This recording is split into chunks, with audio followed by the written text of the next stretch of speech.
Welcome back to Daisy Asks. Today is just a short video summarising my thesis regarding the offender of the Delphi murders. Just a quick disclaimer, everything that I share here is my personal opinion based on the research I've done and publicly available information. None of it constitutes legal advice or expert opinion.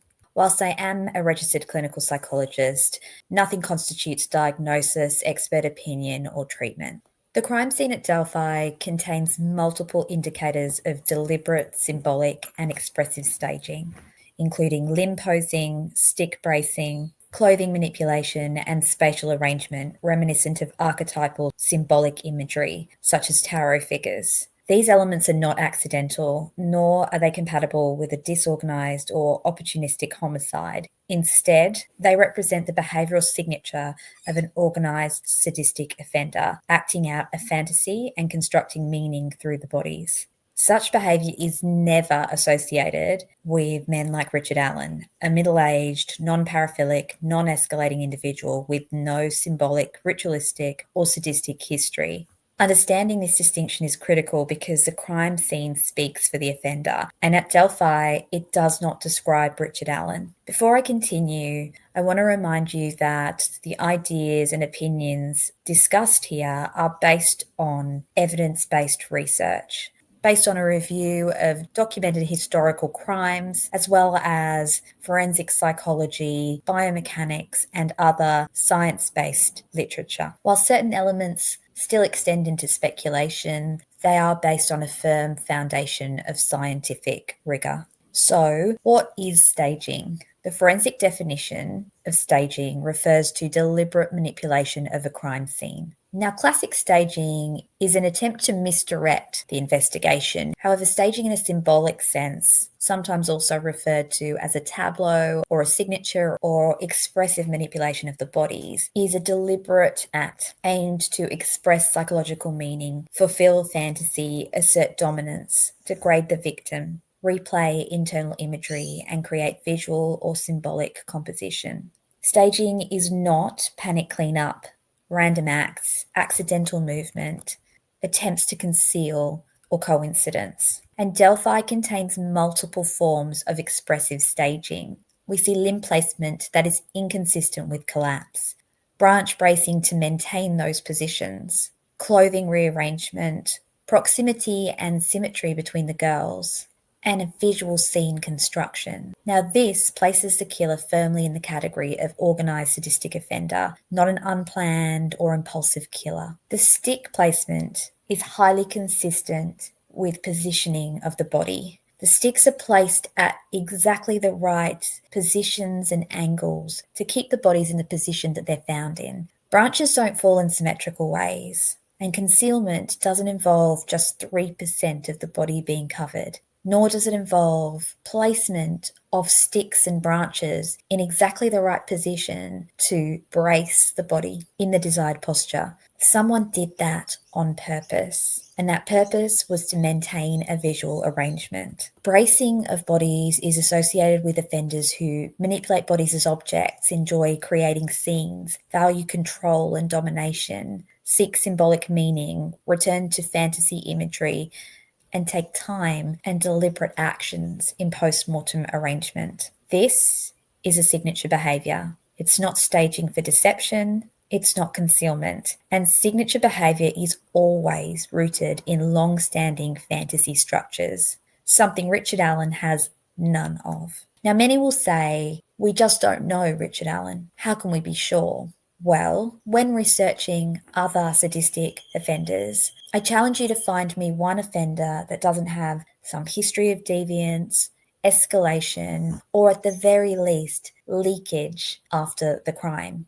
Even Russell Williams, who was an incredibly rare adult-onset sadistic offender, possessed items in his home that were direct indications of his involvement in the crimes that he committed. Richard Allen had none of that. So either we're to believe that Richard Allen is the most incredibly clever and contained individual in history, or we need to take at face value that no deviance was found. Now, what do we notice in the positioning of the girls' bodies? Well, the body positions seem to mirror archetypal visual compositions. For example, the hanged man's suspended legs or bound arms, and the magician's asymmetrical arm posture. Now, offenders frequently stage victims into symbolic shapes.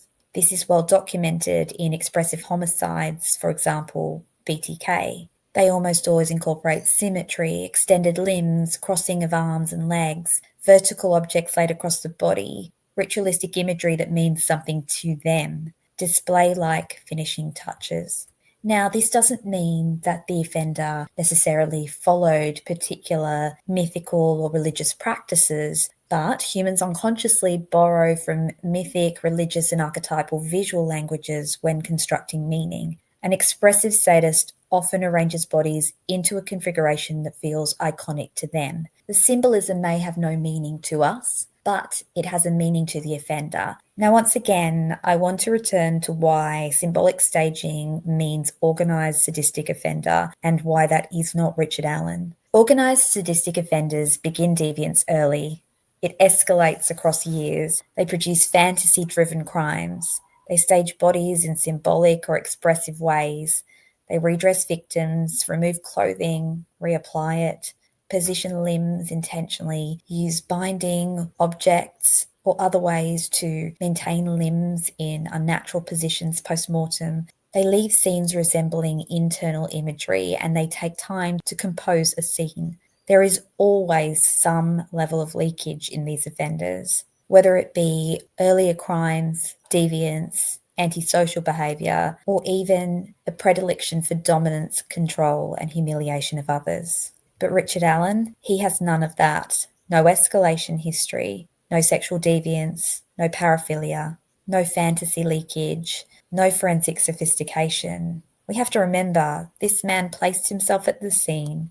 He agreed that he may have parked at the old CPS building. He described his clothing to be quite similar to the bridge guy. A sophisticated criminal mind doesn't give so many details that would actually potentially link himself to the crime. Richard Allen has no prior sadistic acts. He's not a dominant, control-seeking individual. In fact, historically, what we know of him is that when he's placed in a position of control and status and power, he crumbles. To attribute a highly expressive, symbolic, time-intensive, sadistic staging scene to a man like Allen is criminologically absurd. It requires believing in a psychological impossibility, a man with zero sadistic traits suddenly committing one of the most symbolic, expressive staged homicides in modern US history. Even if people want to believe the confession that Dr. Wala testified to, the scene does not match the confession.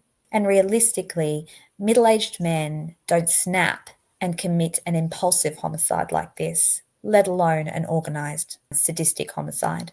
And so I think this is significant for Richard Allen's defence. The crime scene itself is one of the most powerful pieces of defence evidence. There doesn't have to be speculation. The scene shows who the offender is, not specifically the person, but the type of person. The staging profile is totally incompatible with Rick. And this is exactly the type of argument that could win Rick his freedom back. So, in conclusion, the crime scene is a window into the offender's mind, and that mind is not Richard Allen's. The stick placement, symbolic posing, tarot-like geometry, limb bracing, and clothing manipulation at Delphi constitute an expressive sadistic signature. This profile is incompatible with a non-deviant, middle-aged, first-time offender like Richard Allen. Understanding the staging as symbolic, organised, and fantasy-driven is essential to identifying the true offender and exonerating an innocent man. Please like and subscribe if you would like to hear further content analysing the Delphi case from an evidence-based angle. And please comment below if you have any thoughts or comments on the thesis discussed today. Thanks for watching.